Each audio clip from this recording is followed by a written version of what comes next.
I became a doctor to cure things, not to just be a technician. Unfortunately, medicine today has just become very technically oriented. The doctor pushes the pill, he does the surgery. We're losing critical thinking. Electronic medical records and computers are taking away the ability of people to think. All they have to do is type something in and the computer tells you what to do. Well, this is the result of more than 20 years of research, the result of a promise I made to my mother.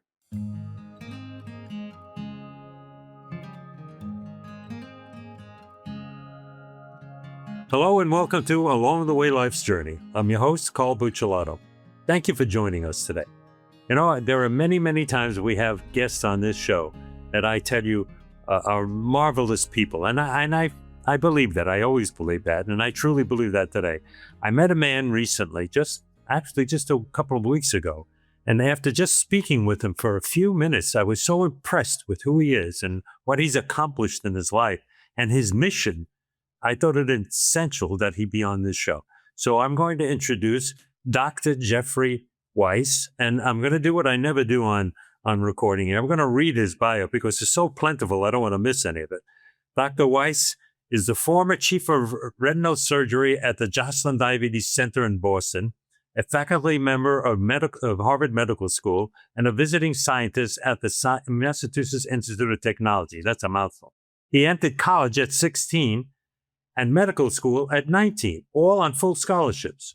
When in medical school, he obtained a degree in electrical engineering, magna cum laude with distinction, and graduated from medical school summa cum laude, all at the age of 23. You remember what you were doing at 23? This man had all these credentials by the time he was 23 years old.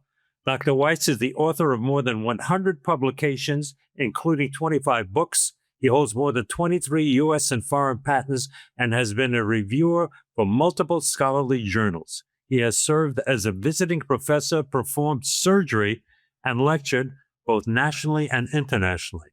This is a remarkable man. Dr. Weiss, welcome to our show. Truly welcome. It's a pleasure to have you. Well, thank you, sir. It's an honor to be invited to speak. Thank you. I'm sure you've had greater honors than this, but thank you for saying that.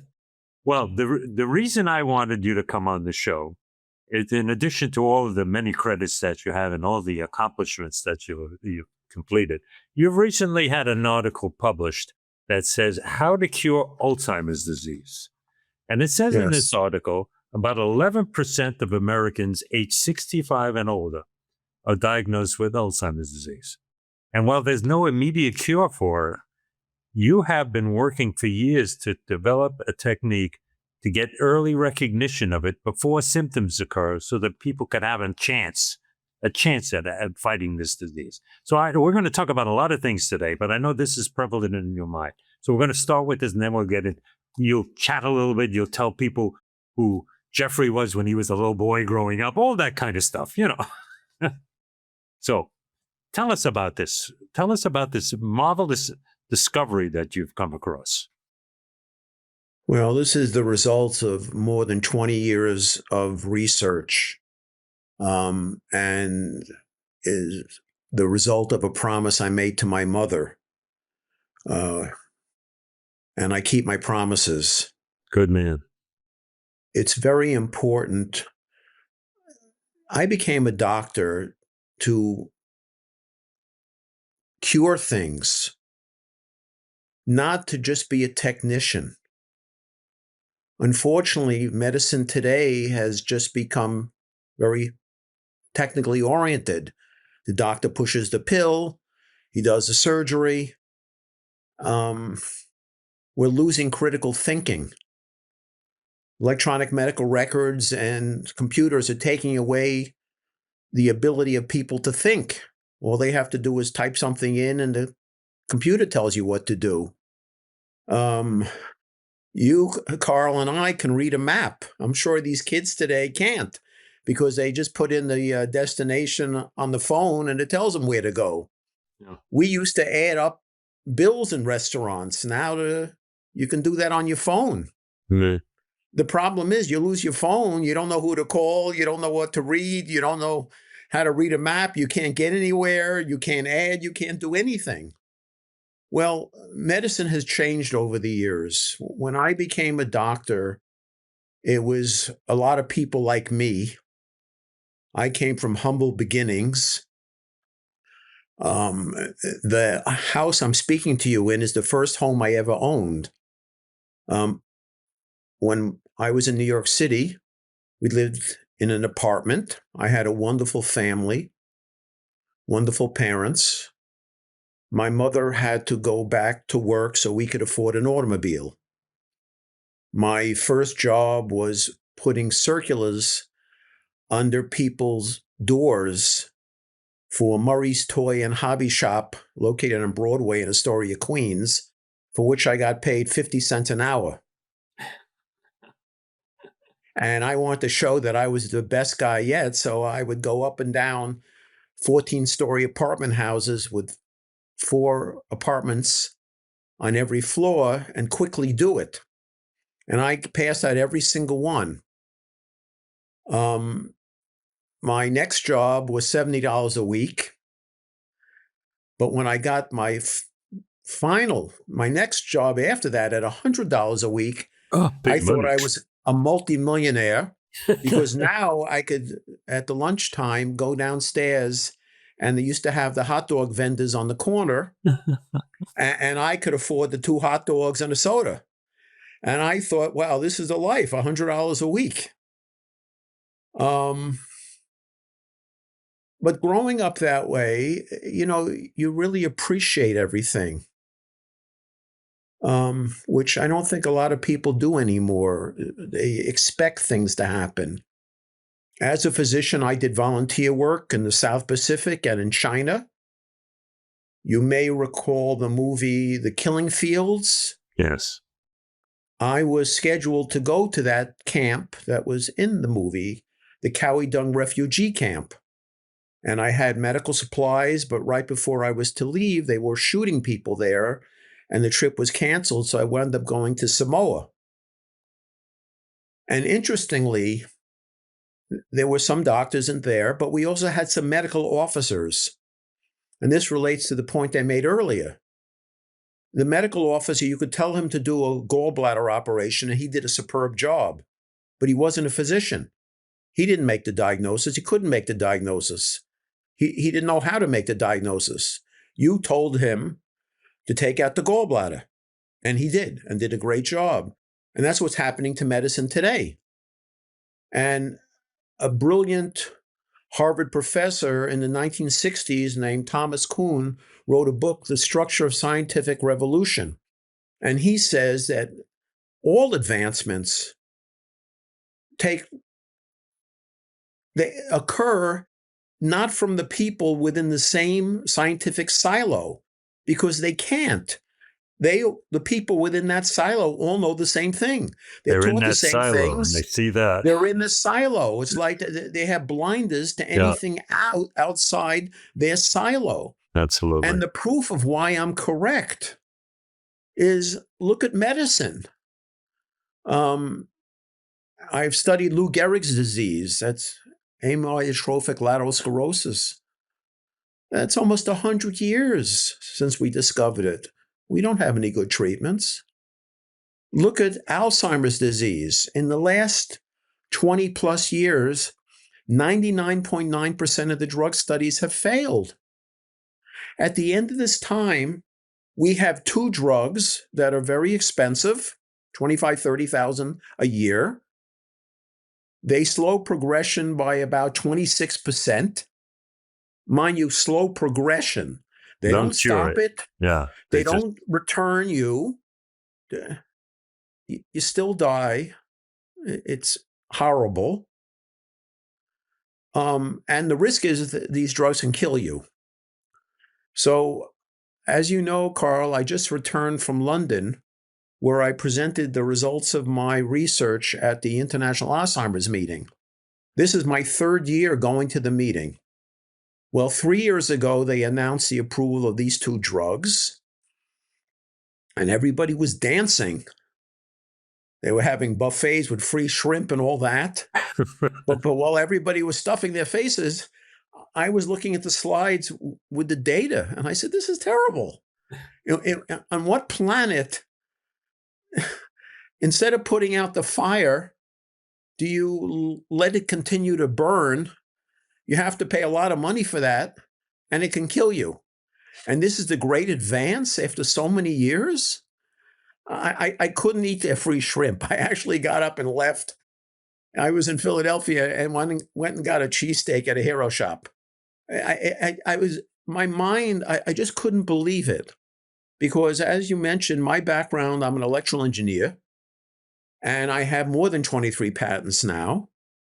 And you would assume, being a medical doctor, that they're all in medicine, but they're not.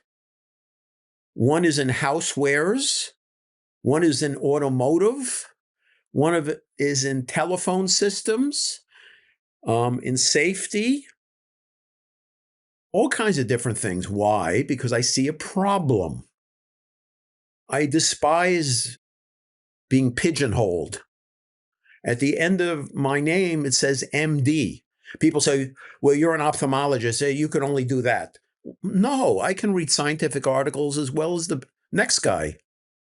I spent a long time at Harvard and MIT. When I left, they didn't take away my brain. I can still think, and I can come up with things. And the fact of the matter is, I left there because it was increasingly difficult because of all the bureaucracy to do research. Yeah. It was all about money. Yeah. So these were money places. I want to channel you to something at the moment because I think it's right in line with what you're talking about. As a result of that, you're the first physician who actually conducted a stem cell surgery for the eyes. Nobody else had done that before you. No, this is about the fourth time I've come up with some breakthrough. About 20 odd years ago, I developed the equipment and the technology to cannulate a retinal blood vessel. It's about 150 microns in size. The cannula was as thick as a human hair. And I used this for stroke in the retina. And to this day, I have the best results of anybody. But other doctors said it was too difficult to do. And so it never went anywhere. I had a company manufacturing it. I tried to market, I tried to teach. But doctors don't want complicated procedures that aren't covered by insurance. Yeah, well, there's the Everything hitch. There's the hitch right there. Is it covered by insurance? Could I scrub up 1, 2, 3, get in and out, and make my tens of thousands of dollars for the hour? Exactly. It's all about numbers. They went from being Ruth Chris to McDonald's. Yeah. It's all volume. After that, I discovered using hyperbaric oxygen for strokes and for different retinal conditions. Everything I'm telling you, I published many times and presented. Right. But eye doctors can't make money on hyperbaric because they don't do hyperbaric. They would have to send them out. Yeah. And the government doesn't allow really private centers to do hyperbaric. They won't pay for it. You have to go to a hospital. So I opened a center. I was charging $200 a treatment. The hospital gets $1,500 a treatment. So the whole system is completely backwards. Your discovery and approach for early detection on Alzheimer's should be completely different because it would impact the insurance companies, saving them an enormous amount of time in testing and billions of dollars. It would impact the government and all their medical You're right. in saving. But more than anything else, it would impact human suffering untold because people could discover that they are capable, their potential of having Alzheimer's years before symptoms come out, which is the thing to me that's so exciting. Well, the third discovery was stem cells. I did the first retinal stem cell surgery in the world. I had to take 2 Americans to Germany because I couldn't do it in this country because of the FDA. The following year, I took 7 Americans to Europe. to do treatment. One person came back, was interviewed on television, and they read a large print book on TV, which they never could do before. I met with the FDA in 2011, and I took 3 years to develop an FDA-compliant procedure. The regulations are ridiculous, quite frankly, and they drive up cost. Yeah. But I've done about 1,500 patients. In this country, I do no marketing or advertising. They find me on clinical trials. And I've gotten attacked by the mainstream ophthalmologists because they don't do this. I also have a protocol for neurology. Why? Because people who had eye conditions and neurologic conditions have both improved. So these are institutional review board approved protocols, are registered with NIH, are listed in clinical trials, and I get attacked because they don't do it. There's so much jealousy in medicine. Doctors are like everybody else, but more so. There's more ego. I don't think the car mechanic has as much ego. And there's tremendous jealousy. So I've been doing that. And then the next thing was the Alzheimer's device. Do you know you have Alzheimer's disease for 1 to 2 decades before you have symptoms? Amazing. I'll say that again, 1 to 2 decades. And yet, when do we diagnose it? When you have symptoms. Well, now the house is burned down. Yeah. You're on the sidewalk and you see that it burned down. Let's go intervene. Well, it's no surprise that it's too late. Right. And nobody gets any better. Right. But you have a 10 to 20 year time window when you could do something before there are symptoms. So you have a tremendous time window. And the other thing is there's a tremendous lack of equity. I mentioned those 2 drugs. Well, you know who can get those drugs? Only people with good insurance or a lot of money. Why? Because you have to diagnose it with something called an amyloid PET scan. Medicare pays $5,000 for that. The radionuclide that they inject to make you radioactive costs $3,000. You're taking an elderly, vulnerable person. Must be terribly uncomfortable to do all of that. You're there a couple of hours. You're radioactive. You have to lie in a PET scanner for 45 minutes. And if you have to urinate, you got to stay away from your family. And it's done by your weight. So let's say your test is Monday morning at 9, but you're sick or it's raining or you can't get a car service to take you. That gets thrown out. It's the most ridiculous system. And then you get the test, and then 10 days later, you get the results. So tell us about what you've discovered while you were creating this test for the retina. Okay. This is the results of many years of work. I started this work in the Department of Physics at MIT. I then brought it over to the Joslin Diabetes Center. And using this technology, I was able to diagnose diabetes by shining a light in your eye. And you think everybody would say, this is great. Nobody cares. It's all about the intrinsic, inherent systems of checking blood sugar. That's what the companies do. Now, of course, we have non-invasive monitors. Right. But we didn't have those, 25 years ago. And these monitors today are excellent. So I knew that late in Alzheimer's disease, you get thinning of the retina. The retina is the film in the camera. The retina is the only place in the human body where you can actually visualize an artery, vein, and nerve. And you can say the eye is the gateway to the soul when you look in somebody's eye. Yeah. The ganglion cell layer and the nerve fiber layer of the retina is a direct outgrowth of the brain. So I was saying, well, it's obvious that late-stage Alzheimer's causes retinal thinning. Why? Because the layers connected to the brain are affected. But an image is a late change. It takes years of biochemical changes to cause the rust that you finally see on my car. Right. Right. It took years for my hairline to recede to the back. Right. It didn't just happen. So the question is, right now, these 2 drugs clear amyloid. Amyloid is a late finding in Alzheimer's disease. It's a late finding.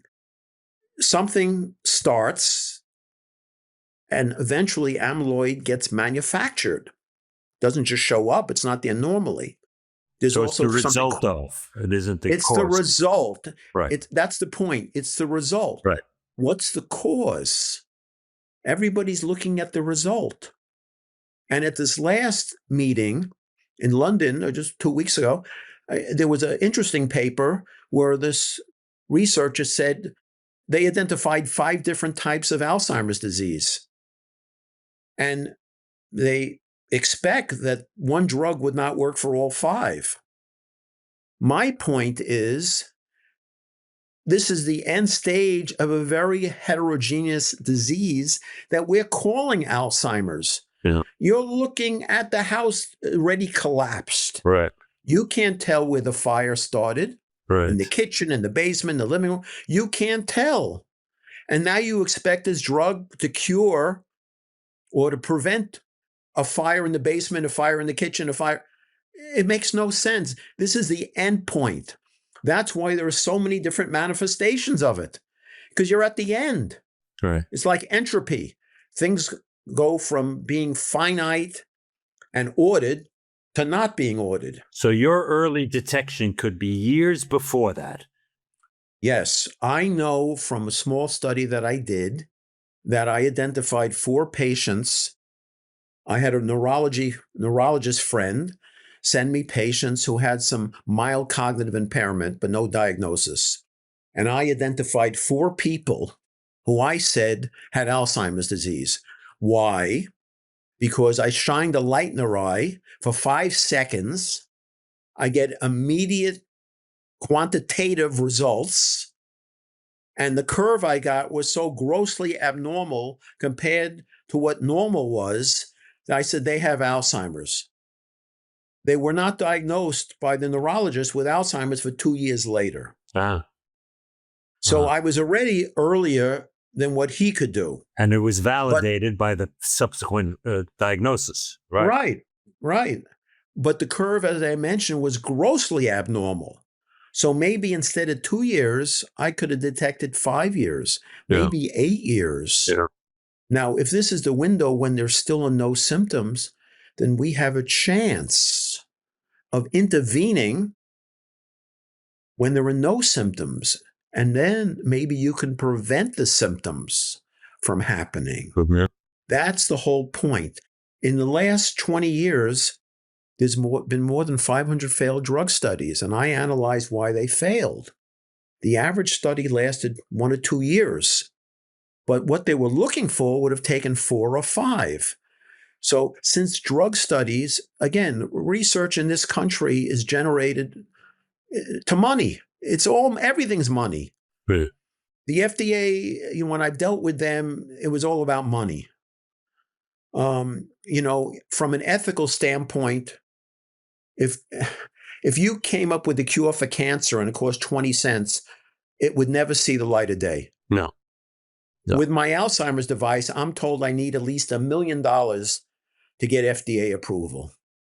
So if you could have the best idea, you could have something that works, but it can't get out to the population. It's kind of like the old stories of the Wankel engine. Remember that? Yeah. Exactly. Yeah. It was much better than the combustion engine, but the Wankel engine with a rotary wasn't going to use as much fuel, so the fuel companies killed it. That was the end of that.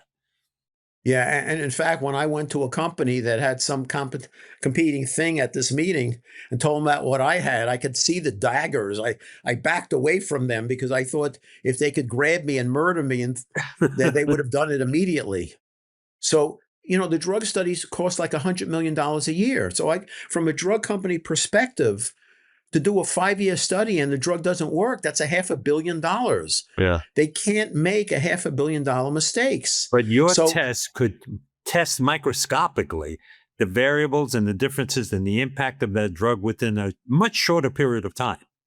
Bingo, exactly. Instead of a 5-year study for $500 million, we could do a 6-month study for $50 million. Yeah. Well, at $50 million, you could test a lot more drugs. And quite frankly, once God willing, this gets FDA approval, I would like to go back and look at all the 500 drugs that failed. Sure. I bet you there was something in there that probably did work, but they didn't know. And I would take the most promising candidates and I would test those drugs. But now I'll know within 6 months whether or not it's effective or not. So if you combine that with the development of AI, your early testing results, and AI, which could evaluate these things in the multiple thousands of exercises in a short period of time, you could effectively impact this disease in millions of people's lives. We could cure it. My intent is to cure it. Wouldn't that be wonderful?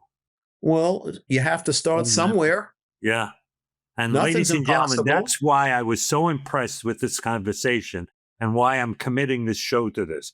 I'm going to repeat this show over every airway that I can put it on. And every time you see it, I encourage you to copy it and forward it to somebody else and repeat it over and over and over again. If we get a mass fire going with the American people being aware of this thing, asking enough questions, demanding answers, maybe we can help this man get to where he needs to get. Okay, that's my pitch for the moment. I actually was very disappointed at this last meeting, and my disappointment turned to sadness and then to anger. This is the third year in a row, nothing meaningful. There were presentations on some tribe in Africa in some corner in some place I never heard of, and the demographics. That's not going to cure Alzheimer's disease. There were thousands of presentations.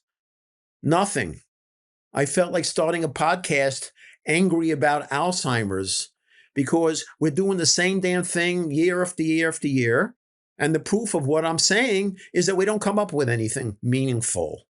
This test that I've developed originally was 5 seconds. Completely, it's non-invasive. I shine a light in your eye. I've been measured more than 40 times.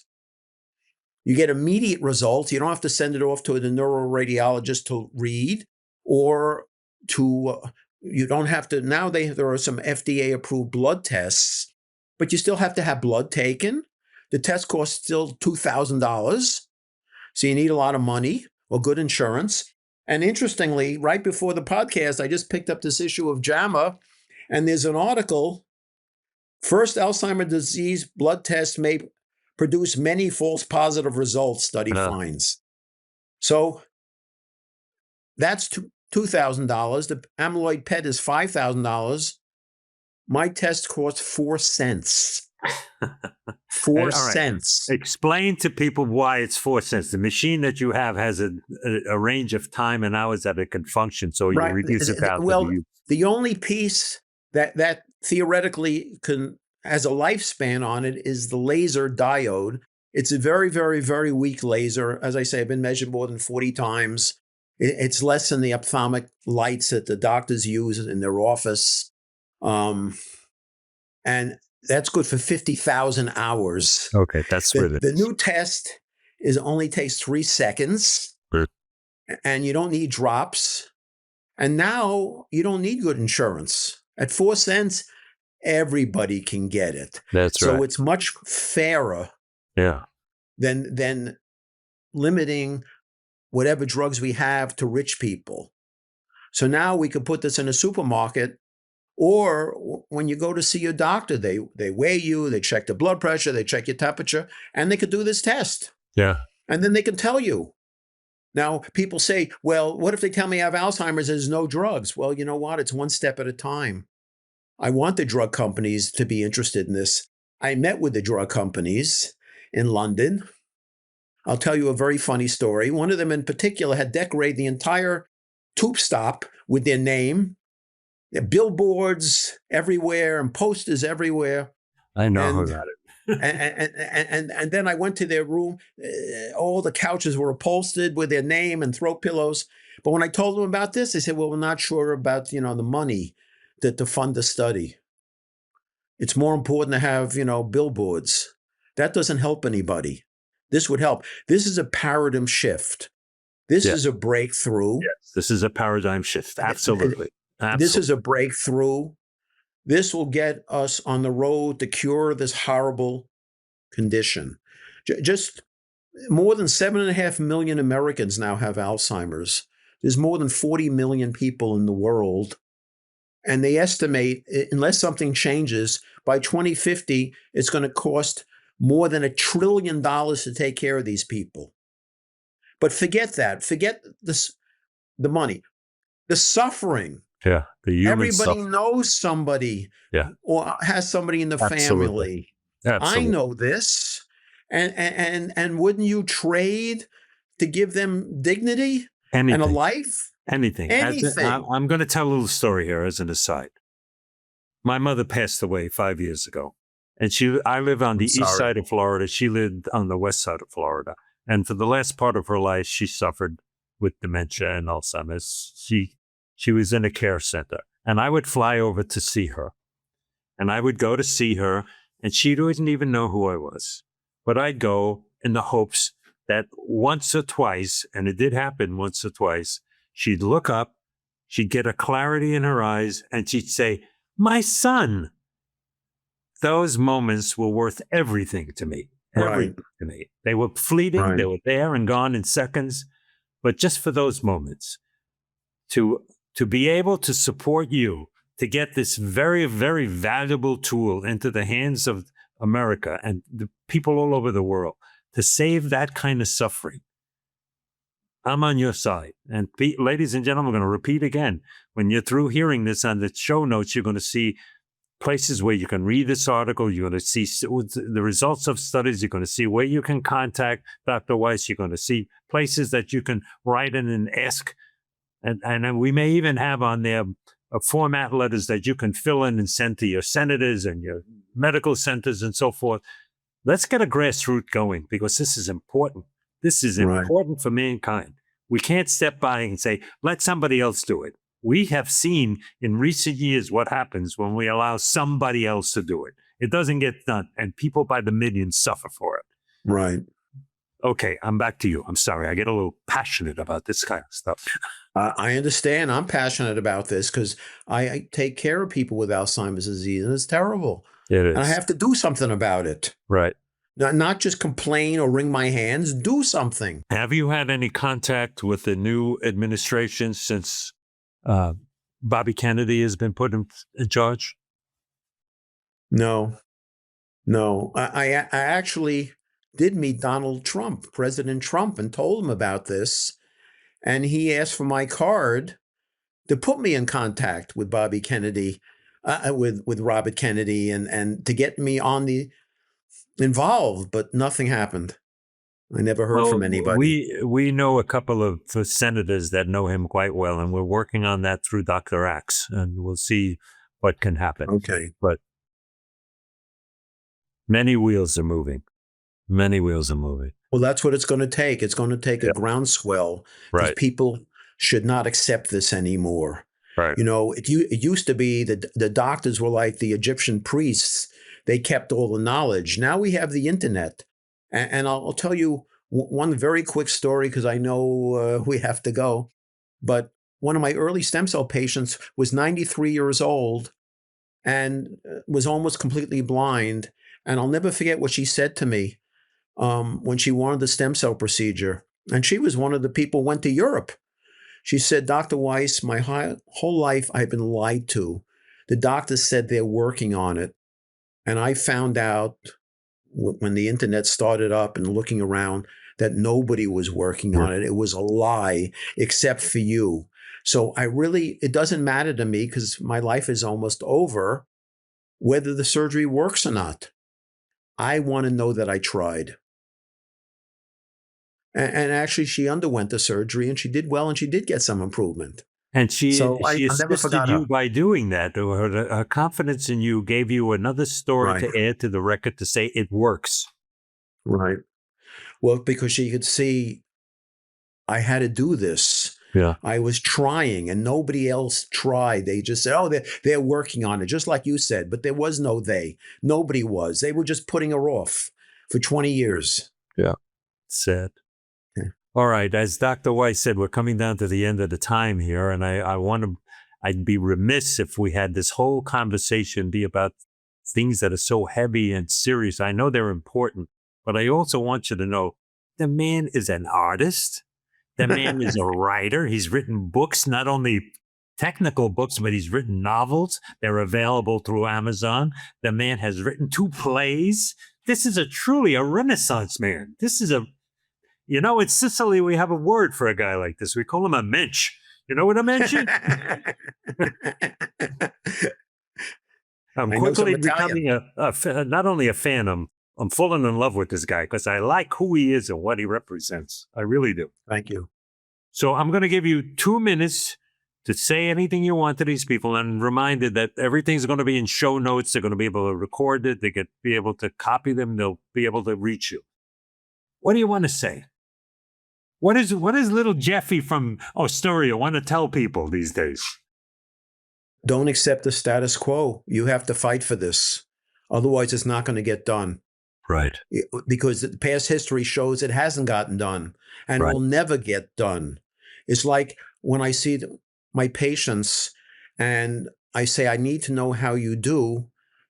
Don't tell the doctor to send your records because they won't. They never do.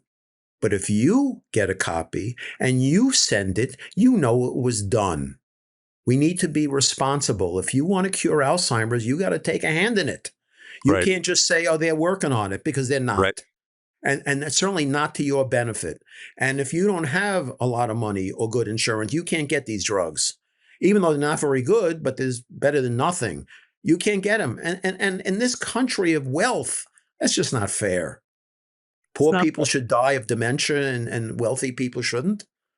It's not right. Well, but the thing is, even the wealthy people are dying from it because nothing is That's right. stopping it. So That's right. We've got to get involved. They die a little slower. Yeah. They get a little more time. That's what they're paying for. And it's wrong. Years ago, I read a poem by, I think it was John Donne. I can never remember his name, forward or backwards. And it said that for each man who dies in battle, I die a little, for I am mankind. For each child that stands and walks, I am renewed, for I am mankind. No man is an island unto himself. Right. We belong to each other, and we have to do something. If we don't do something, the devil wins. And I don't believe in the devil. I believe in eternity. I believe in our God, blessed God, who has given each of us life. I don't want to give 1 inch to the devil. I've seen him face to face in battle. I've seen him across this world. We've got to do our share. We've got to stand and do our share. And we've all got a story to tell. You've got a story. You've just heard Dr. Weiss's story. You know my story. I tell it to anyone who is willing to listen. Now you got to tell your story. You got to tell your story to the people that make a difference and say, I care about this. You got to get involved. It's very important. And I'm also going to tell you what I tell you every week. I know some people say, what does he do this for all the time? Because I believe it in my heart of hearts. I'm this big old fat guy from Brooklyn. What do I know? I know one truth. You get somebody you love today, you get them in a big bear hug, and you tell them you love them. Tell them you love them. It may be the only time they hear those words. And I'm quite sure God loves them also. And he loves you. He certainly loves this guy. Look at him. Look at all the gifts he's given him. Look at that smile that he's given him. He certainly loves him. And I know he loves me too. So you know how I'm going to close this. Dr. Weiss, may I call you Jeffrey? I love you, brother. Thank you, sir. Thank you very much for the opportunity to speak to everybody. And ladies and gentlemen, there's a lot more to say. I may invite him to come back another time. But I want you to act. Pick up your pens and write. Call the people that are meaningful in this. I want you to act. We must take our share. We must do our share for what's right. God bless you. That's it. Okay. Goodbye. Bye-bye, folks.